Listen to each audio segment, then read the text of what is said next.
More breaking news right now live at 5. The Apple Fire burning just west of the valley, holding steady at 30% containment tonight. It's now burned over 29,000 acres in a week. While the main fire isn't growing a lot, and that's good news, there is still a lot of new smoke people are noticing. News Channel 3 Shelby Nelson begins live team coverage with an explanation of that. Shelby. Yeah, John, we are seeing lots of ash come down, more so just within these past few hours, but lots of hazy conditions. And CAL FIRE officials confirmed to us that they have set a controlled fire on the eastern end of that fire just to be able to prevent any potential forward progress of the Apple Fire so far. Now, right now, I am at in Morongo Valley at Covington Park, where a community meeting is set to begin at 6 o'clock, where fire officials are going to be updating the community on where that fire stands.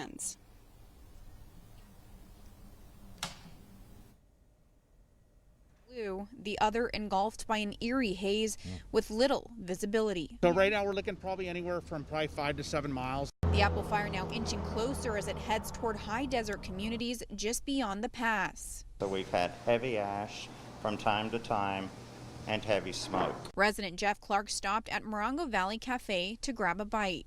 He says if an evacuation order comes down, he's ready. So everything's packed up that needs to be, so I can, get out quickly. Ashley Sunquist and her husband were visiting from Santa Monica. They stayed in Joshua Tree and were heading back. We thought it might be a little hazy from the Apple Fire. Did you by any chance know that there was a warning out here? We did not, actually. Here in Morongo Valley near Highway 62, you can see just how hazy and engulfed the sky has become with that smoke.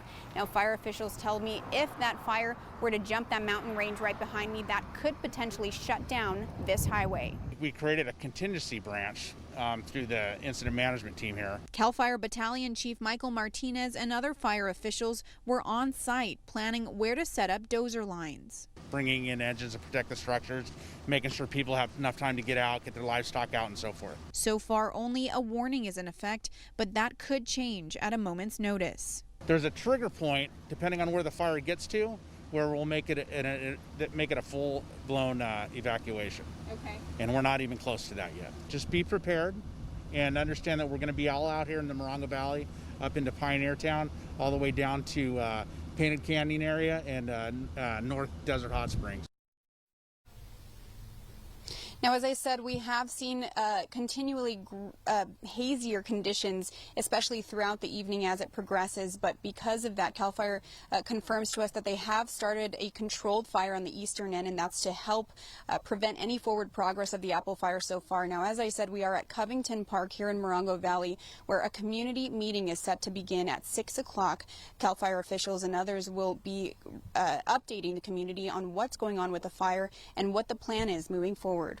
Live in Morongo Valley, I'm Shelby Nelson, News Channel 3.